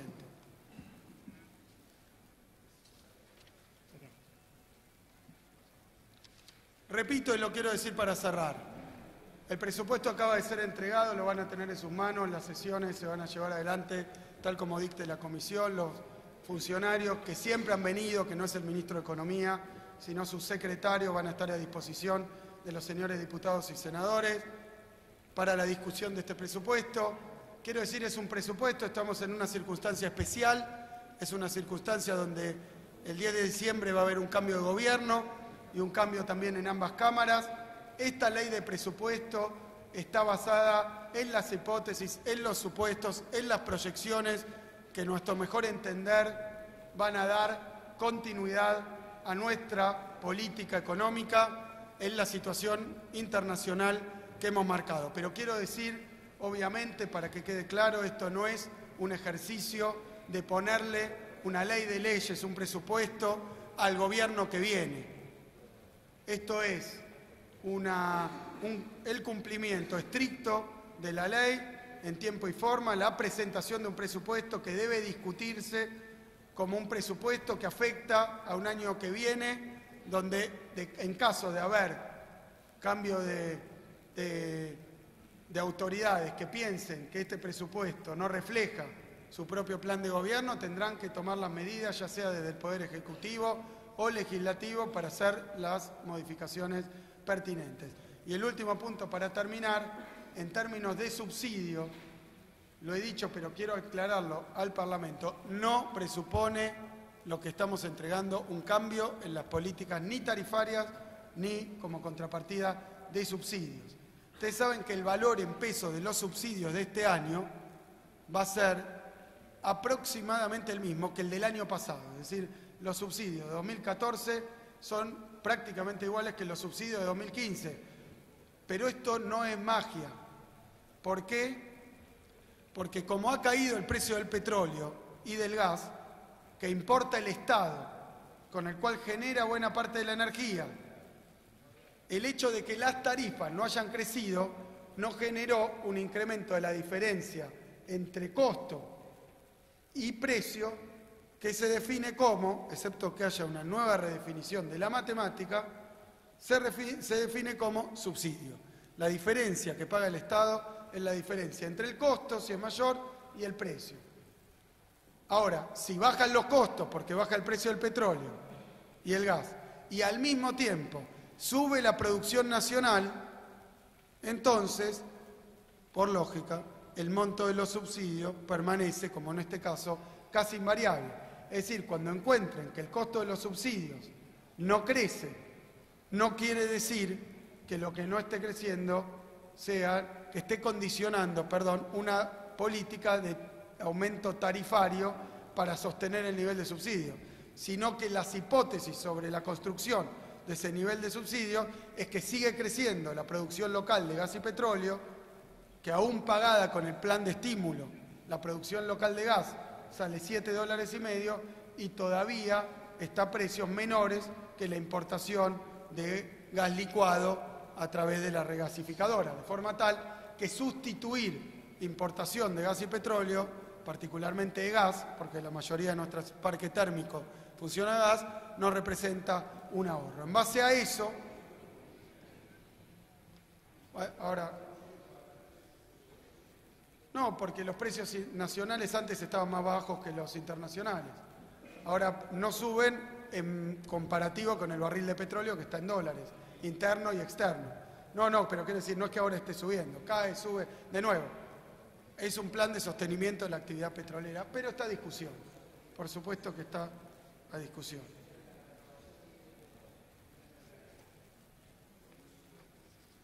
tenés acá. Ahora lo distribuyo, sí. Y bueno, los vinculados a la actividad. IVA, ganancia, bueno.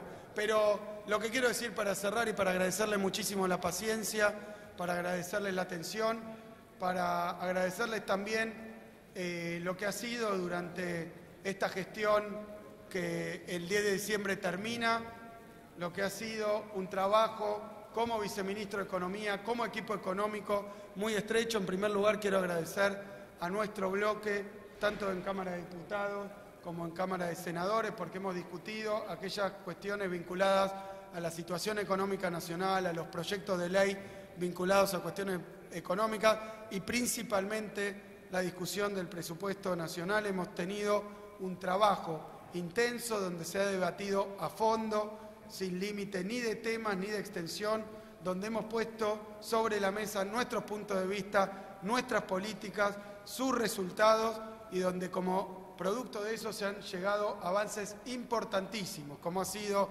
la ley de pago soberano, como ha sido las leyes de presupuesto que hemos aprobado, como ha sido la reforma de la Carta Orgánica del Banco Central, la nueva ley de mercado de capitales, como ha sido también la ley de soberanía hidrocarburífera, como ha sido últimamente la Agencia Nacional de Empresas con Participación del Estado, que ahora va a pasar a la Cámara de Diputados, una vez aprobada en la Cámara de Senadores. Es decir, todo ese intenso trabajo, donde hemos tenido diferencias, pero donde hemos debatido democráticamente cada uno de esos proyectos, donde se han presentado opiniones muy divergentes en mi terreno, en la teoría económica, en la política económica, con las medidas que ha llevado adelante el gobierno, donde eso se ha hecho con respeto, donde eso se ha hecho escuchándonos, donde eso se ha hecho a través del ejercicio de la pluralidad, de la democracia, y donde se ha ejercido entonces el voto y donde ha ganado la mayoría en discusión parlamentaria. Eso lo quiero agradecer sobre todo, porque estamos ante la presentación de que como ministro de Economía representa el último presupuesto, donde por indicaciones de la Presidenta de la Nación venimos de nuevo al Parlamento a cumplir la ley, a presentarlo en tiempo y forma y exhibir un presupuesto que es para nosotros la coronación de una política de gobierno que ha generado para el país y para los argentinos 12 años, un ciclo de crecimiento, inclusión, un ciclo de mayor empleo y reindustrialización y desarrollo como no ha habido en los 200 años de historia argentina. Por eso el agradecimiento y por eso el orgullo. Muchas gracias.